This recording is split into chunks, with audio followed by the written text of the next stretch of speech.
¿Qué tal? Hola, muy buenos días. Soy María José Vicente, profesora de la Universidad Complutense de Madrid y de del Departamento de Ciencia Política de la Administración. Y bien, la ponencia, ¿no?, que vengo a defender a continuación lleva por título La generación de opinión y los riesgos de los sentimientos frente a datos racionales y contrastables.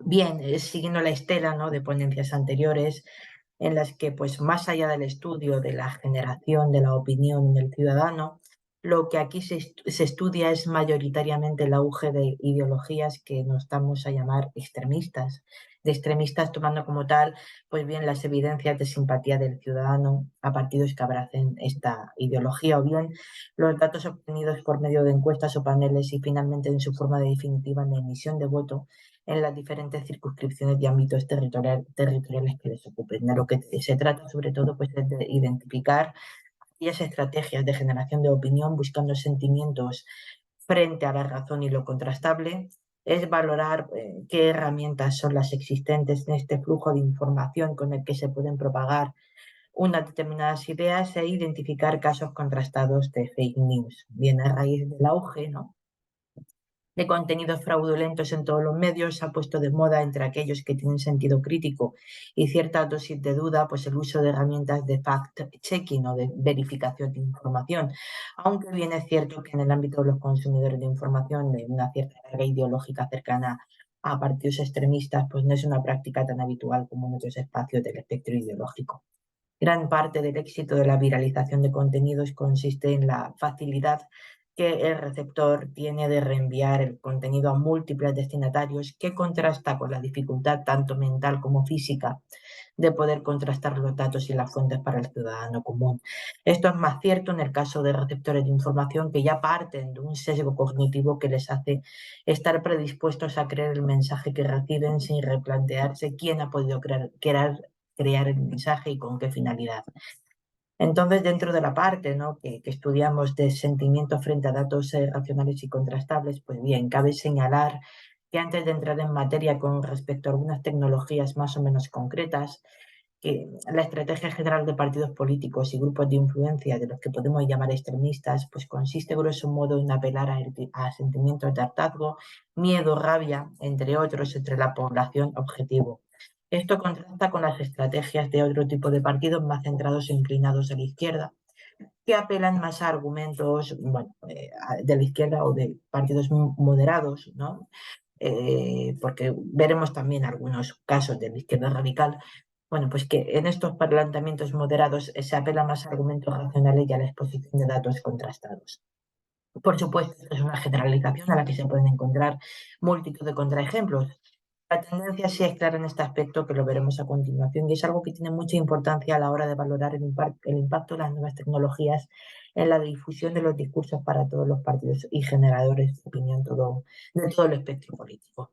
Pasamos a enumerar así y describir algunas de estas tecnologías y a explicar en qué medida y cómo han supuesto un factor de cambio de influencia. Vemos el business intelligence, la inteligencia de negocios. Es una disciplina tecnológica que consiste en la acumulación, el análisis y la interpretación de datos para extraer y resumir información que apoye la toma de decisiones. Las organizaciones pueden tener una visión así holística de su ámbito de estudio o influencia y de su entorno, lo que les permite identificar oportunidades, tomar decisiones más informadas y mejorar su desempeño. Los análisis suelen ser descriptivos y o predictivos. Los descriptivos son para intentar explicar lo que ha sucedido en el pasado y los predictivos intentan identificar una tendencia y ser capaces de especular con lo que puede suceder en el futuro. En el caso de las organizaciones políticas, pueden estudiar el impacto de cierto tipo de decisiones o de discursos sobre la tendencia de voto o la intención de voto.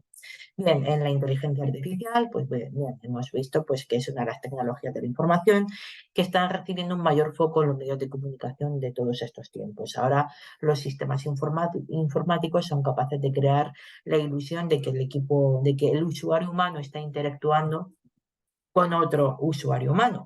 Los ejemplos típicos son los chatbots de atención al cliente o los motores de búsqueda y asistentes virtuales. Y en otra ponencia anterior hemos trabajado, hemos estudiado en ver hasta qué punto pues, esta inteligencia artificial podrá ayudarnos a la hora de identificar noticias falsas. A continuación, en las fake news, pues estas noticias falsas suelen estar diseñadas eh, para ser sensacionalistas o controvertidas y tener como objetivo influir en la opinión pública o difundir una narrativa política o ideología específica. A menudo incluyen afirmaciones que son exageradas, inventadas o sacadas de contexto para lograr multiplicar su impacto, que de otra manera pasaría desapercibido. Su propósito es indudablemente engañoso y siempre intenta manipular el estado de ánimo y de información del receptor del mensaje, así como en ocasiones pretende causar confusión e incluso caos, siendo esta una táctica de propaganda. A continuación enumero unos ejemplos muy concretos relevantes del uso por parte de grupos de extrema derecha de fake news. Por ejemplo, la campaña de desinformación durante las elecciones presidenciales de los Estados Unidos en 2012, la difusión de noticias falsas por parte de grupos de extrema derecha durante el referéndum del Brexit en el Reino Unido, las teorías de conspiración difundidas por grupos de extrema derecha en relación con la pandemia del COVID-19. Hemos visto en una ponencia anterior todo lo que en este sentido ha hecho QAnon, ¿no? en relación a estas teorías de la conspiración. La difusión de noticias falsas por parte de grupos de extrema derecha en relación con la caravana de migrantes centroamericanos que se dirige a los Estados Unidos en 2018. Y bueno, y más concretamente puedo seguir, ¿no?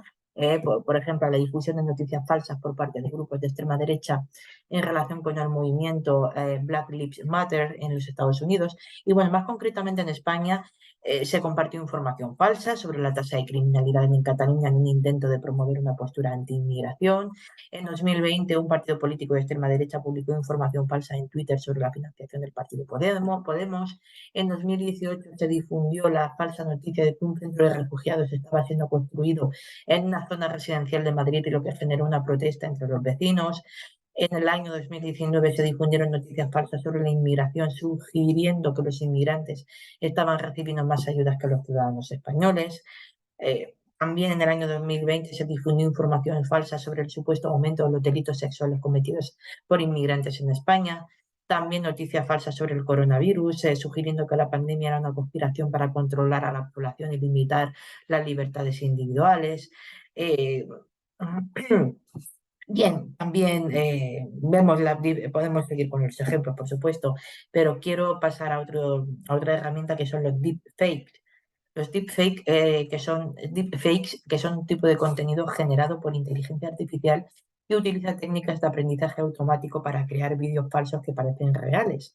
A medida que la tecnología de deepfake se ha vuelto más avanzada y accesible, pues se ha convertido en una herramienta cada vez más popular para grupos de extrema derecha que buscan difundir propaganda de desinformación, ¿no? Uno de los primeros casos notables del uso de deepfake por parte de grupos de extrema derecha, pues lo vemos en las elecciones presidenciales de 2016 en Estados Unidos, que en esas elecciones, durante la campaña, pues se creó un vídeo deepfake que mostraba a la entonces candidata demócrata Hillary Clinton apoyando públicamente al Partido Republicano. El vídeo fue ampliamente difundido en las redes sociales y utilizado para atacar a Clinton y su campaña. En 2019 se produjo otro caso destacado, ¿no? En Austria, ¿no? Donde un vídeo falso mostraba al líder del Partido Verde, Beckner Kogler, en una situación comprometedora en un intento de desacreditar al partido antes de las elecciones. Aunque el vídeo fue rápidamente desmentido, pues causó un gran daño a la reputación de Kogler y al propio Partido Verde. Además, de la política, pues estos grupos extremistas han utilizado los deepfakes para difundir propaganda racista y xenófoba. En un caso reciente se creó un vídeo que mostraba personas de origen africano robando y cometiendo delitos en un supermercado. El vídeo fue ampliamente compartido en línea y utilizado para difundir la idea de que las personas de origen africano son criminales y peligrosas. Otro ejemplo de uso de deepfake por parte de grupos extremistas se produjo en España en 2020 en un vídeo en el que se mostraba a un activista por los derechos de los animales apoyando el maltrato animal. Este vídeo fue utilizado por grupos extremistas para atacar al activista y a sus seguidores. Se puede observar una clara inclinación por parte de grupos de extrema derecha a usar cada vez más la tecnología deepfake para difundir propaganda, desinformación y mensajes de odio, ¿no? Se promueven esfuerzos para estar atentos a estos intentos de manipulación y combatir la desinformación en aras de garantizar que la tecnología se utiliza de manera responsable y beneficiosa para todos, pero también hay grupos de izquierda radical que han utilizado los deepfakes para difundir propaganda de desinformación. No obstante, siendo ecuánimes, ha de señalarse que si bien existen ejemplos notables y casos de deepfake por parte de grupos de izquierda radical, son más numerosos los que conseguimos identificar en los grupos asociados a la extrema derecha. Bueno, pues uno de los primeros casos de deepfake por parte de los grupos de izquierda radical se produce en el año 2018 en Brasil. Vemos que durante las elecciones presidenciales se creó un vídeo falso que muestra al candidato Bolsonaro apoyando públicamente la legalización del aborto y la distribución gratuita de drogas. El vídeo fue ampliamente compartido en línea y utilizado por grupos de izquierda radical para difundir la idea de que Bolsonaro era un candidato hipócrita y engañoso. Y otro ejemplo que podemos resaltar se produce en el año 2020 durante las protestas en los Estados Unidos por la muerte de George Floyd. Se creó un vídeo falso que mostraba a un oficial de policía de Nueva York golpeando brutalmente a un manifestante desarmado. El vídeo fue viralizado y usado por individuos y grupos inclinados a la izquierda para mostrar la violencia policial en los Estados Unidos. En resumen, aunque ya hemos visto numéricamente, les puedo mostrar los datos, ¿no? Hay que tener en cuenta que lo use la fuerza política que sea, pues resulta peligroso y puede contribuir a la propagación de la desinformación, la polarización y del odio, ¿no? La viralización, pues en consonancia con el fenómeno de infección vírica, ¿no? Con organismos biológicos que conocemos en el ámbito de la medicina, pues también existe, ¿no? El virus informático. Bueno, en el ámbito de la política en general, pero en particular de los partidos extremistas, ¿no? Partidos más ligados también a la extrema derecha, pues es importante que un contenido llegue a sus destinatarios a ser posible antes de que pueda cuestionarse la propia veracidad de los mensajes. Y aquí es donde entra el fact-checking, ¿no? Lo que es la verificación de la información. La verificación, ha sido una práctica habitual en el ámbito periodístico tradicional, pero en el momento histórico en el que nos encontramos, cualquiera se convierte en periodista, ¿no? Dando difusión a la información que cree disponer con herramientas que están al alcance de todos. Las buenas prácticas en estos casos, la deontología profesional en estos casos, pues prácticamente desaparece. Eh, una simple búsqueda en el motor de búsqueda favorito de cada uno puede ayudar a despejar dudas, pero hoy en día existen ya portales específicos para la detección de contenido falso y o fraudulento para aquellos que tienen entre sus inquietudes la de contrastar la información antes de darle difusión. El fenómeno influencer, ¿no? Es un fenómeno, ¿no? También que en el capítulo, en el documento final lo analizamos, ¿no? Más profusamente. Se convierte en actor de la escena política en la medida en la que da difusión a mensajes con carga ideológica y viceversa.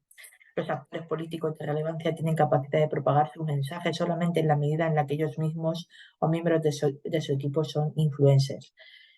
También atentos, ¿no? A lo que es la herramienta de los ciberataques, ¿no? En el mundo hipertecnologizado en el que estamos, los sistemas informáticos son puntos de vulnerabilidad para el desarrollo normal de muchos aspectos del día a día para la mayoría de los ciudadanos, ¿no?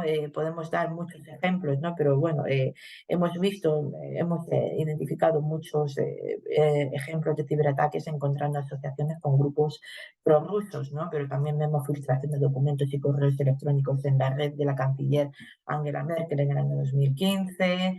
Evidentemente, pues los sistemas son vulnerables, dianas perfectas para los grupos que quieren ejercer su activismo político, intentando anular así o dañar a quienes propugnan ideas diferentes de las propias. Y en esto, pues los simpatizantes más ligados al extremismo, pues no son una excepción, sino todo lo contrario, donde más se nutren. Bien, todo ello pues apunta a que este ambiente de crispación política en el que estamos pues puede seguir aumentando mientras se diluye el respeto al que piensa diferente y la identidad se adquiere en la lucha de contraposición frente al enemigo y no en el debate con el adversario. La conclusión a la que parecen haber llegado ideólogos y líderes es la confrontación permanente. Y en este sentido, pues bueno, ya hay voces ilustres que ya están haciendo llamamientos para la creación de una regulación de estas plataformas digitales que rompa con las estructuras de ecosistemas de información tóxicos, ¿no? Entre ellos, pues destaca el manifiesto presentado por los Premios Nobel de la Paz de 2021, María Ressa y Dmitry Muratov, que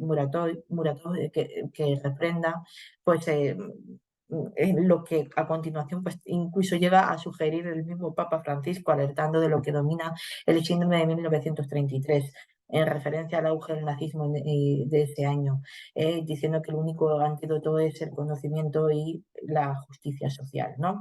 Por tanto, es apremiante una educación en valores en entornos digitales que convierta a cada ciudadano y ciudadana en frontera democrática, y al mismo tiempo que es preciso que se estructure un marco normativo global que permita el ejercicio de la libertad de expresión en redes sociales en condiciones óptimas de respeto, seguridad y mensajes que cumplan el principio de veracidad. Mi correo electrónico es mariajosevicente@ucm.es. Siento el haber ido tan rápida, pero bueno, el tiempo apremia, se me ha pasado ya se me han pasado los 15 minutos de rigor, y espero que a través del correo electrónico pues, podamos continuar todo lo que es el acalorado debate y siempre sustancioso debate académico en torno a estos temas. Muchas gracias y buen día.